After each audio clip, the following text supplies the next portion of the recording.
আসসালামু আলাইকুম, কেমন আছেন সবাই? আজকে আপনাদের জন্য সুন্দর একটা ভিন্ন ধরনের কেক নিয়ে এসেছি। এটা হচ্ছে মুখে ভাত থিম কেক। অনেক ইউনিক একটা কেক ছিল। আমরা সবাই জানি আমাদের বাচ্চাদের একটা মুখে ভাতের একটা অনুষ্ঠান হয়, তো সেই অনুষ্ঠানেরই একটা থিম কেক। তো আমি প্রথমে আমার শুকনো ইনগ্রিডিয়েন্টসগুলো নিয়ে নিলাম, দেন আমার ব্যাটারটা রেডি করে নিলাম এবং আমার কেকটাকে আমি ওভেন থেকে রেডি করে বের করে নিয়ে আসলাম। তো তারপর আমি কেকের ক্রাম্পকোটটা করে সুন্দরভাবে ফিনিশিং টাচ আপটা দিয়ে আপনাদের সামনে নজেলের কাজটা দেখিয়ে দিচ্ছি। আর এগুলো ছিল আমার ফন্ডেন্ট টপারগুলো, মুখে ভাতে যে একটা থালা, তারপর ডলটা, একটা ম্যাট, এগুলাই। তারপর আমি একটা লিফ নজেল দিয়ে আমার উপরে এবং নিচে বর্ডার করে নেব। তো এর মাঝে বলে নিই, আমরা চট্টগ্রাম থেকে কাজ করতেছি। আপনারা আপনাদের পছন্দ মতো কাস্টমাইজ কেক অর্ডার করতে পারবেন আমাদের পেজে। আর একটা সুখবর হচ্ছে, আমরা ডিসেম্বর মাসে আপনাদের জন্য ক্লাসের আয়োজন করতেছি।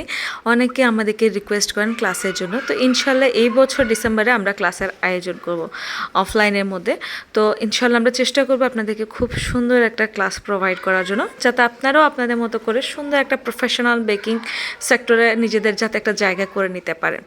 তো সবাই দোয়া করবেন এবং চোখ রাখবেন আমাদের পেজে। আমরা কিন্তু এখনও ক্লাসের আপডেট দিই নাই, তো খুব তাড়াতাড়ি আমরা আমাদের ক্লাসের আপডেট আপনাদেরকে দিয়ে দিব ইনশাল্লাহ। আশা করি আপনারা ভালো কিছু আমাদের কাছ থেকে পাবেন। তো এই তো আমার কেকের রেডি আমি করে ফেলেছি। ডলটা খুবই কিউট ছিল, তো আপু বলেছিল ডলের ড্রেস আপ এবং ম্যাট সব কিছুর সাথে পিঙ্ক পার্পেলের মধ্যে রাখা হয়, এটা নাকি ওদের থিম ছিল। তো আমিও আপু যেভাবে বলেছে ও পিঙ্ক এবং পার্পেল কম্বিনেশনের মধ্যে সব কিছু রেখেছি এবং থালার মধ্যে খুব সুন্দর কিউট কিউট কিছু টপার বসিয়েছি, ভাত, ডিম, মাছ, মিষ্টি, ফ্রুটস, অনেক কিছু।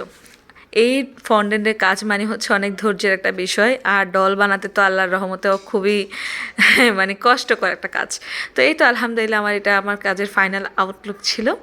তো আপনাদের কাছে আমাদের এই ডিজাইনটা কেমন লেগেছে অবশ্যই জানাবেন এবং আমাদের পেজে অবশ্যই চোখ রাখবেন ক্লাসের আপডেট জানার জন্য।